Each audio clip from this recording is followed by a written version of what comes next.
Bienvenidos a un nuevo episodio de Respuestas con Joe y Mateo. El día de hoy, Joe, tenemos una pregunta muy interesante que nos llegó de las redes sociales de una mamá que hace la siguiente pregunta. Dice, hermano, ¿puede por favor ayudarme?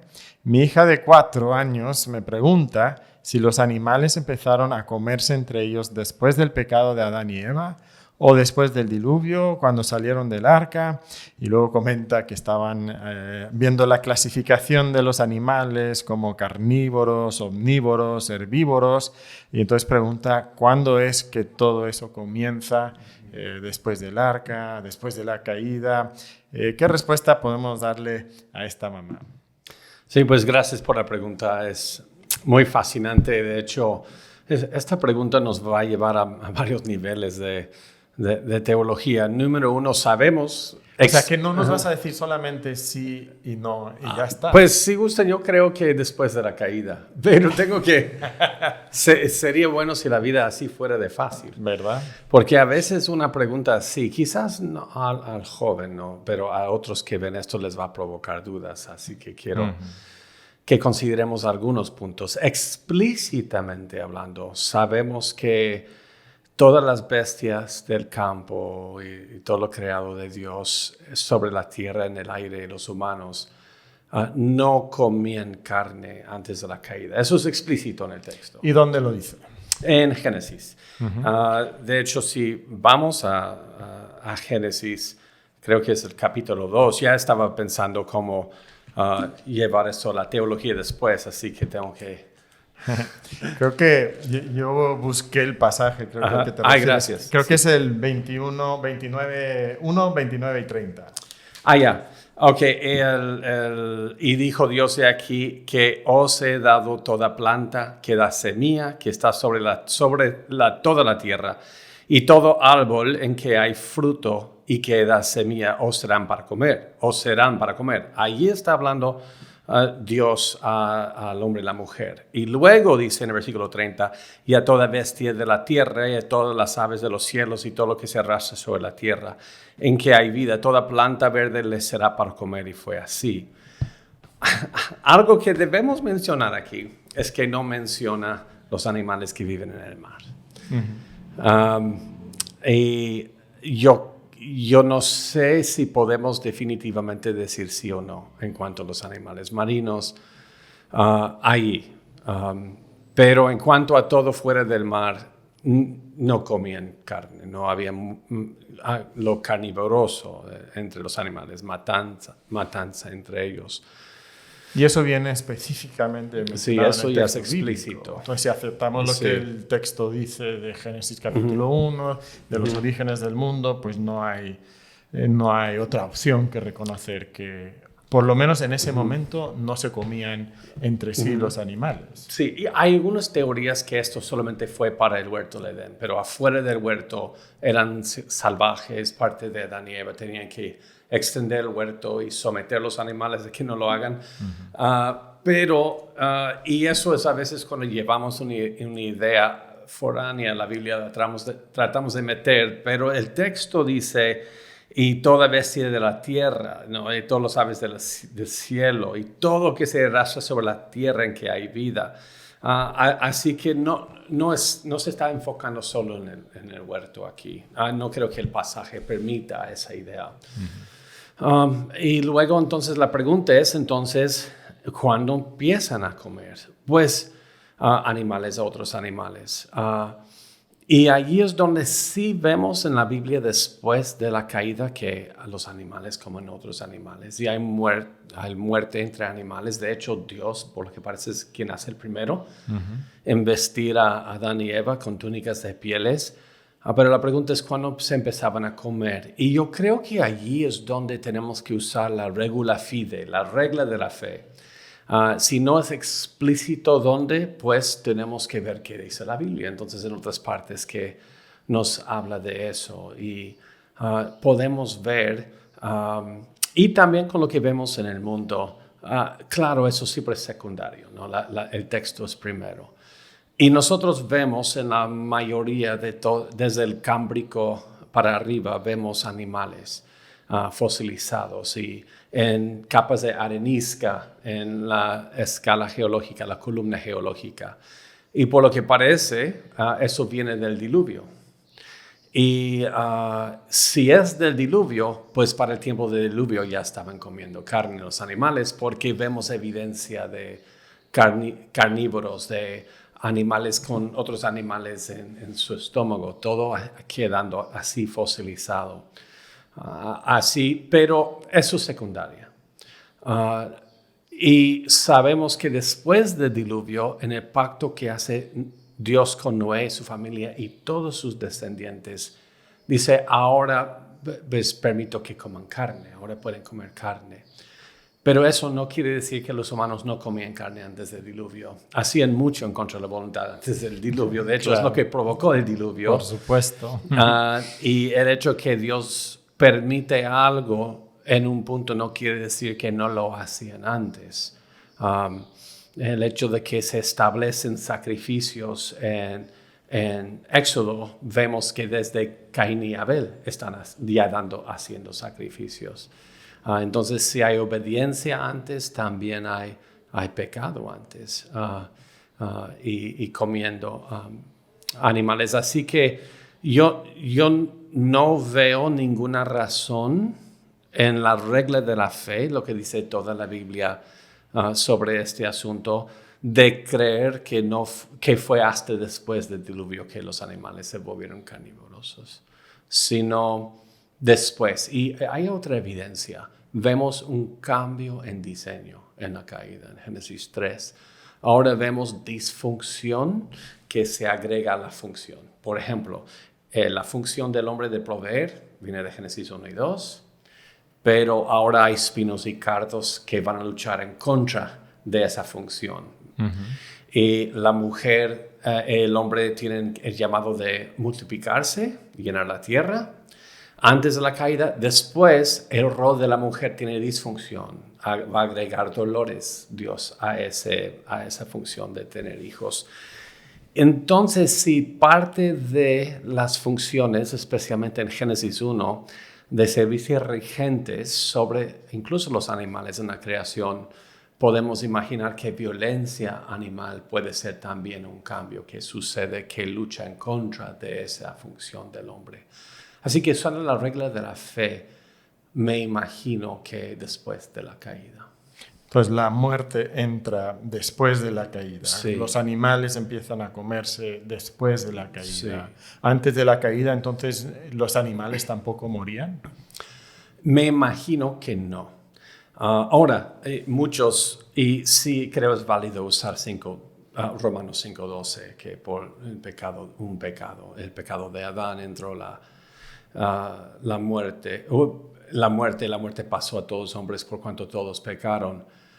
Aunque allí, algunos dicen, pero allí solamente está hablando de la muerte del hombre. Uh-huh.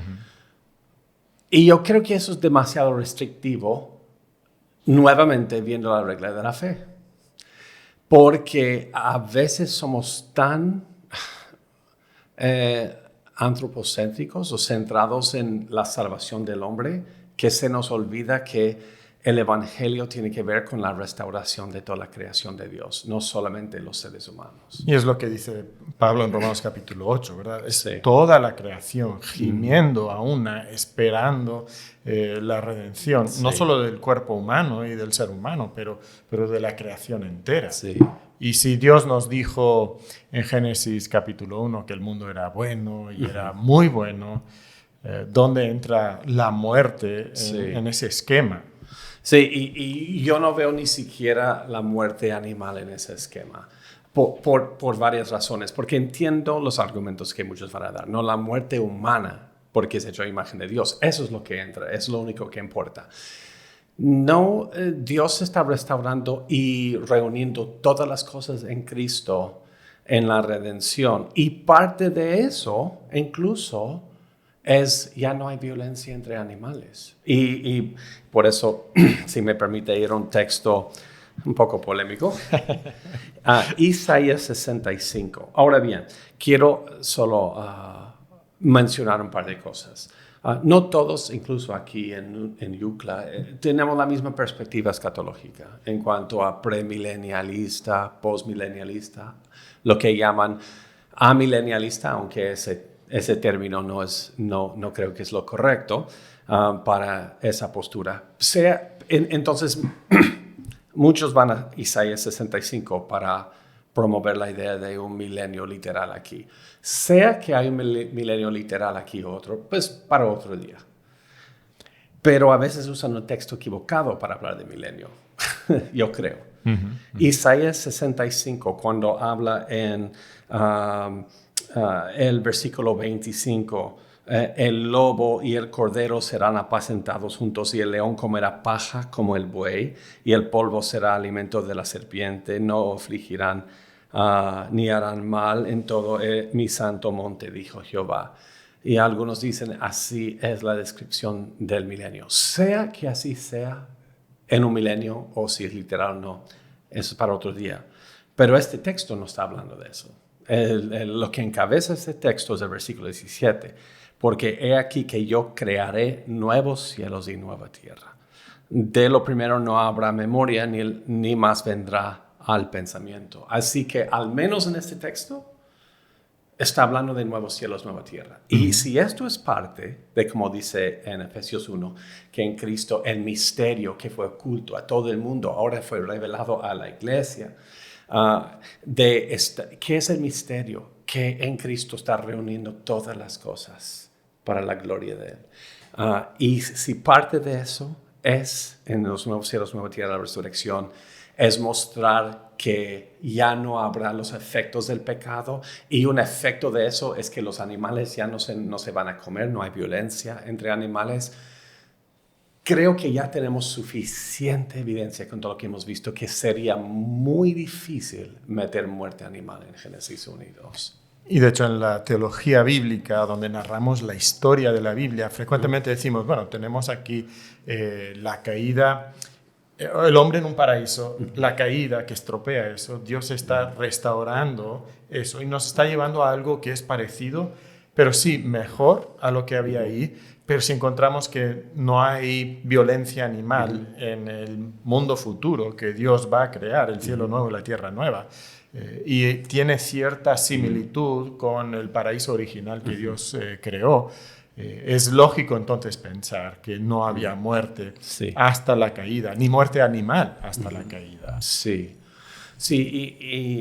lamentablemente, de hecho la semana pasada terminé un ensayo sobre un libro, se llama Las últimas cosas primeras. Creo que es la mejor traducción quizás del título. No sé si está en español, es de J.B. Pesco. Un gran libro de cómo mostrar todo el plan de Dios en las Escrituras. No es un desarrollo de actividades a ver lo que va a pasar. Se ve la mano de un Dios soberano. Pero en una parte del libro, él compara a varias perspectivas sobre Génesis, porque realmente, aunque la pregunta fue de un niño, abrió una enorme pregunta que para muchos tiene implicaciones muy grandes y realmente es una pregunta de género literario. ¿Cuál es el género literario y las implicaciones teológicas y lo que dice todas las escrituras acerca de este tópico? Y lamenté ver, así que primero fue un gran libro, no es para echar tierra. Me ayudó mucho en varias cosas, pero empezó a hablar de algunos proponentes de creacionistas del siglo pasado, que en parte sí, tenían unas tendencias como muy peleoneras, ¿no? Y ellos creían que estaban dando la frente en contra del liberalismo y el escepticismo, y creo que en nuestra debilidad Dios se glorifica. Y estuve de acuerdo con algunos de sus argumentos, pero luego él llegó a decir esto. Dice, todo aquel que ve a Génesis como literal o narrativa histórica, incluso entre los reformados, están yendo en contra de una hermenéutica reformada por seguir a estos superclásicos dispensacionalistas, ¿no? Y dije, esto es muy ad hominem, porque está usando el mismo argumento que los liberales teológicos usan en contra del nacimiento virginal y la resurrección de Cristo. O esos son biblicistas, literalistas. Ok, y también puede que sea yo ateo y doy el mismo argumento. Eso no tiene nada que ver.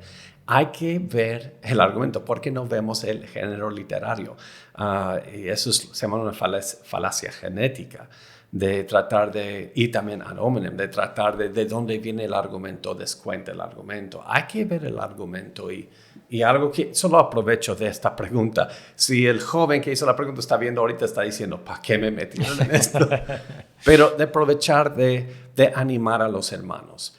Animarnos a decir, no, es que tú eres dispensacionalista, no, tú eres pactual, no, es que tú eres biblicista, no, tú eres literario, tú eres fundamentalista. Pues saben que el más ateo, el más equivocado, el hereje puede dar un buen argumento sobre muchas cosas y tenemos que tener cuidado en poner a nuestros hermanos en categorías en vez de interactuar con un argumento. Entonces, la exhortación que nos estás haciendo es a considerar los méritos del argumento, sí, no la fuente, no los méritos de la fuente del argumento. Sí. Y considerar si el argumento entonces tiene validez, si tiene sustento, tanto bíblico como teológico, como lógico. Sí. Pero hay que ir a las escrituras. Sí, y el argumento es demasiado claro que Génesis 1 al 50 es historia narrativa. Es demasiado claro.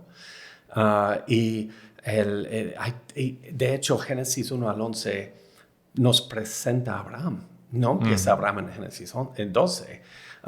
Y el Toledot, este es el libro de estas 6 veces entre Génesis 1 al 11 y 5 veces entre Génesis 12 al 50. Y eso es importante porque muchos descuentan capítulos 1 al 11, dicen que es como un mito, algunos llaman mito histórico. Sí. A partir del 12 viene la historia genuina, pero tú estás diciendo que no, hay una secuencia, incluso Abraham mismo aparece antes del 12, no hay razón entonces para decir lo primero, eso no lo tenemos que tomar en cuenta como histórico o real, solo después de Génesis 12. Así es, y el mismo Jesús, los apóstoles, ellos interpretaban a Génesis 1 al 11, pues todo Génesis, como historia narrativa. Y de hecho, un hombre que es el antepasado del postrer Adán, en su genealogía en Génesis 5, Génesis 11, Mateo 1, Lucas capítulo 3. ¿Cómo puedes tener una genealogía que empieza con mitología y luego se convierte en algo literal? Así que incluso la pregunta sobre la muerte, mucho tiene que ver con cuál es el género literario de Génesis. Y cuando decimos, no, es que tú eres un fundamentalista literalista, eso es lo mismo que dicen los que niegan que Jesús nació de virgen y que resucitó de entre los muertos, que fue historia literal. Hay que tratar con el argumento. Hay un escepticismo en cuanto a todo lo que sea natural, sobrenatural, entonces se rechaza lo sobrenatural. Hay un rechazo de lo que encontramos en esos primeros capítulos de Génesis, porque va en contra de la ciencia, algunos creen, pero sabemos que hay muchos argumentos científicos que sustentan esos primeros capítulos de la Biblia, pero viene esa perspectiva, la ciencia está en contra de la Biblia y la gente toma la ciencia para decir, por ejemplo, el ecosistema del mundo no funciona si no hay muerte. He escuchado a gente decir eso. Entonces tenía que haber muerte antes de la caída en pecado, pero entendemos que el mundo antes de la caída era muy diferente, las normas eran ciertamente diferentes. Sí, no podemos exigir a Génesis 1 y 2 algo que contradiga lo que esperamos de nuevos cielos, nueva tierra. Si un ecosistema no puede funcionar sin la muerte, entonces estamos esperando un nuevo cielo, nueva tierra espirituales. No, es que allá es que todo es diferente. Entonces el mismo Dios, Hijo, que sostiene todas las cosas hoy, es el mismo que los va a sostener de otra manera allá. No podemos extrapolar post-caída ecosistema y meter eso en Génesis 1, al igual que no lo podemos avanzar a nuevos cielos, nueva tierra. ¿Cómo es que el sistema digestional de un lobo va a funcionar si no está comiendo carne y solo verdura? No pueden sobrevivir sin esas proteínas. El mismo Dios que impuso las reglas de sistemas digestionales hoy es el mismo que nos sostendrá para entonces. Y tenemos que entender, ahora, no sé si hay tiempo, pero hoy yo creo que, y todos somos, hay influencia en torno a todos somos susceptibles. Entonces la meta, yo creo, para nosotros es tratar de siempre estar consciente de eso y salir de eso por la gracia de Cristo. Lo que pasa hoy es somos post-ilustración europea, en la era de la razón o racionalismo, donde antes se usaba la lógica un método deductivo, una premisa universal: todo hombre es mortal. Mateo es hombre, por ende Mateo es mortal. Se establece algo de autoridad como la primera premisa. Y ahora se ha volteado a inductivo, donde son las observaciones y luego llegar a conclusión, a formar una teoría.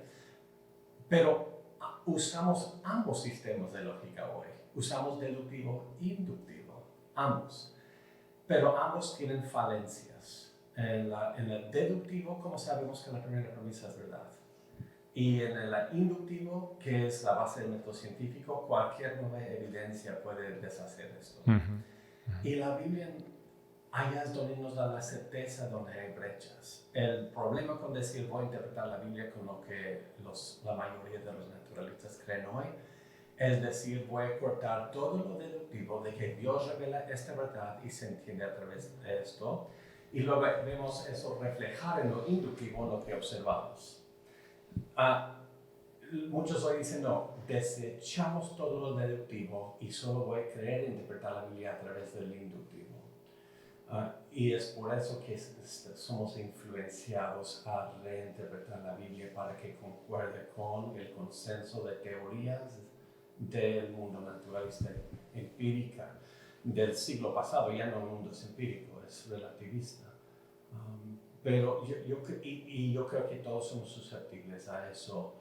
Quiero animar a los hermanos a que seamos un poco más equilibrados y de hecho estoy preparando una serie de enseñanzas sobre esto y se basa en Hebreos 1 al 3. Así que leen el pasaje para que vean. Ahora, para terminar un poquito el tema, en la pregunta, la mamá nos preguntaba, ¿qué del arca? Porque si hemos dicho que después de la caída había disfunción, después de la caída los animales podían comerse unos al otros. Entonces, en el arca, ¿por qué no teníamos ahí al león comiéndose a las ovejas que habían ahí y luego ya nos quedamos sin ovejas? ¿Qué explicamos ahí? Se puede hacer la misma pregunta sobre el zoológico hoy. ¿Cómo es que en el mismo zoológico hay leones y hay venados en otra parte? Es porque los separamos, obviamente. Ahora, ¿cómo sobrevivían los carnívoros durante el año en el arca? Pues sabemos que por las descripciones bíblicas, la gran mayoría de todo el espacio en el arca no tenía animales. Y podemos ver que Dios los mandó a hacerlo mucho más grande de lo que uno pensaría hoy si considera tipos de animales que representadas en las especies hoy. Pero ¿qué de la carne? ¿Vas a guardar carne? Pues hay muchas maneras que solo podemos suponer.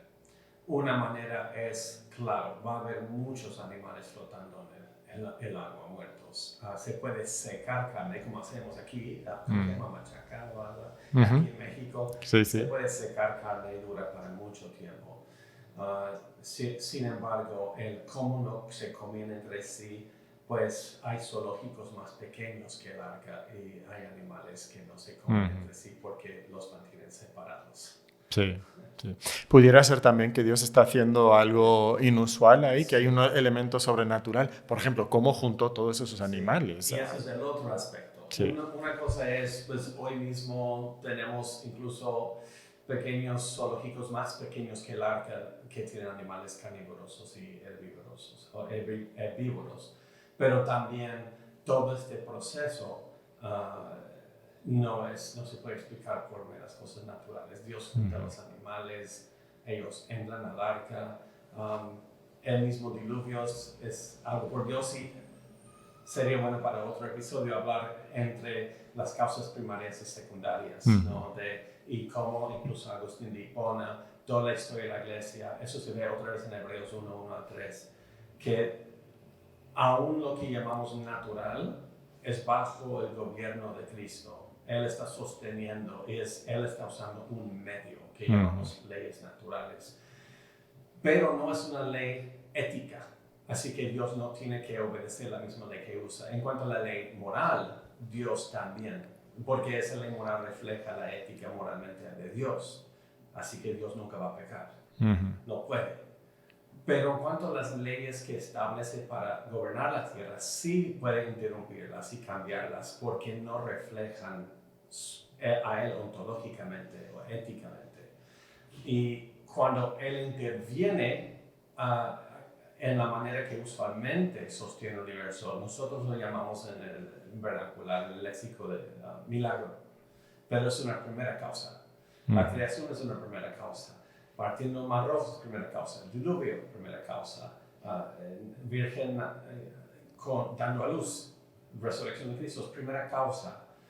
Y causa secundaria es las órbitas de los planetas, la luna que establece la inclinación de la Tierra, la inclinación de la Tierra alrededor del Sol para darnos temporadas, para tener tiempos de cosecha. Todo eso viene de Dios, la cosecha es de Dios, pero Él lo hace a través de medios. Al igual que Él llega al pueblo a través de medios, la predicación del Evangelio por seres humanos. Es el Evangelio de Cristo, es de Él, la gloria es de Él, aunque usan medios, es la predicación de seres humanos. Claro. Bueno, me imagino que cuando la mamá hizo esa pregunta no tenía en mente todas estas cosas que hemos mencionado el día de hoy. Espero que hayamos podido contestar algo de esa pregunta.